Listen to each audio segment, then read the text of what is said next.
First off, rebirth is a misnomer. The word suggests someone gets born, dies, and is then reborn. In other words, a self passes from one life to the next. The idea of a separate self is, according to the Buddha, our core delusion. We've covered this before and you can learn more from our previous videos. According to the Buddha, no self ever gets reborn. As a matter of fact, no self ever gets born in the first place. Rather, karmic energy propagates through the world and forms in its tracks what we call selves or beings. It is both tricky and vital to understand this, so let's explore it with a simile. Imagine throwing a stone into a lake. As the stone impacts the water, waves appear. At the first glance, it seems these waves are traveling over the water's surface. But if we look closely, we find that's not the case. What appears as waves traveling is really just masses of water, rising and falling one after the other in quick succession. From a distance, these patterns of peaks and troughs appear as objects, or waves, moving. In reality, there is only the transfer of energy exciting the water surface. Wave is but a conventional term for a much more complex reality. By wave, we designate a chain of events where each event causes the next and is caused by the one before. Our language pictures this causal chain of events as an object. In reality, it is a process.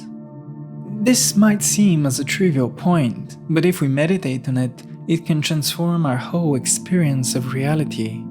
The Buddha describes the world of experience as a combination of 5 aggregates: form, feeling, perception, mental formations, and consciousness.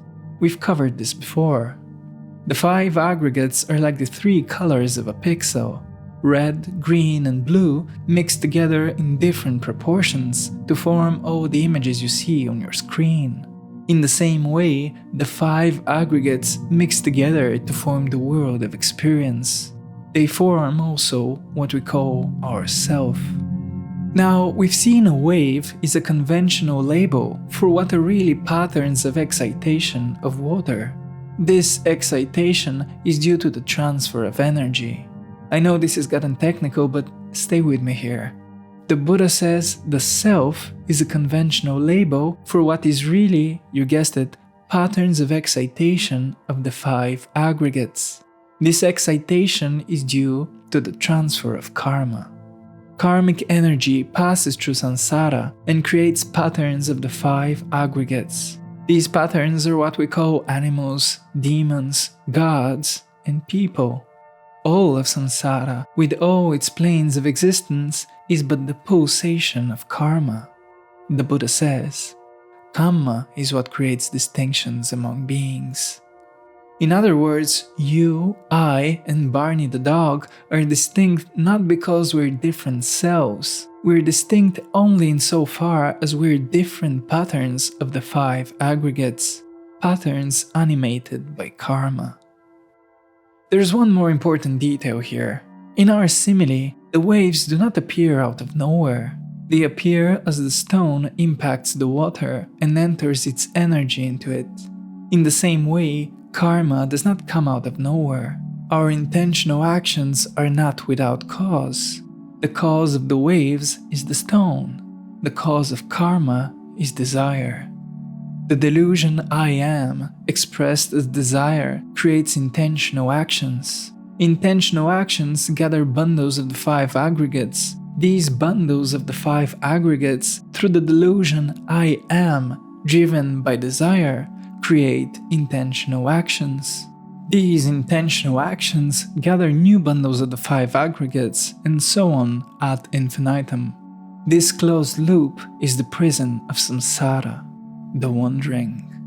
The Buddha says, from an inconceivable beginning comes the wandering. A beginning point is not discernible, though beings hindered by ignorance and fettered by craving are transmigrating and wandering on. Now you can see rebirth is not the transition of any entity from one life to another. What we call a self or a being is what the transfer of karma looks like. The Buddha tells us our mind and sense faculties are literally our past karma. The eye, ear, nose, tongue, skin, and mind is to be regarded as old karma, brought into existence and created by intention. However, this doesn't mean our life is predetermined. The Buddha continues. The action one performs now by body, speech, and mind, this, monks, is called new karma. In other words, you find yourself in predetermined circumstances, but it is still up to you to choose how to respond to these circumstances. This raises a difficult question. If everything in your experience is predetermined by karma, does this mean your karma is also predetermined? Does the law of karma suggest there is no free will? The Buddha's answer to this is subtle and profound. First, he maintains personal effort is indispensable to enlightenment. We must, out of our free will, turn against the grain of samsara to escape it. At the same time, the Buddha tells us there is no person to make an effort in the first place. There can be no will free from causes and conditions. So, do we have a free will or do we not? The Buddha refuses to submit to this dualistic kind of thinking. He sees it as too crude to account for reality. To simplify things, he divides truth in two categories: conventional truth and ultimate truth. We can also call them low-resolution truth and high-resolution truth. At the conventional or low-resolution level, we are selves that must work out our own enlightenment out of our own free will. On the ultimate or high-resolution level, there is the samsaric flow of causal events, which, under the right conditions, resolves into nirvana. Conventionally, we are waves. Ultimately, there is energy transfer. Now, we shouldn't be snobbish about our truths. To hold to the ultimate only is to be insincere about the reality of our human, oh too human lives. After all, we do experience ourselves as persons with free will. We shouldn't act as if that's not true.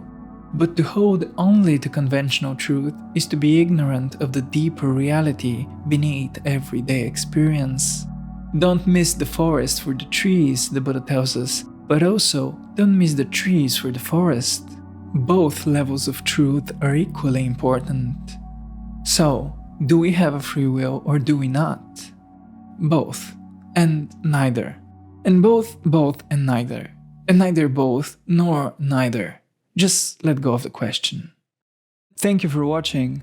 To learn more, check out the full-length video here.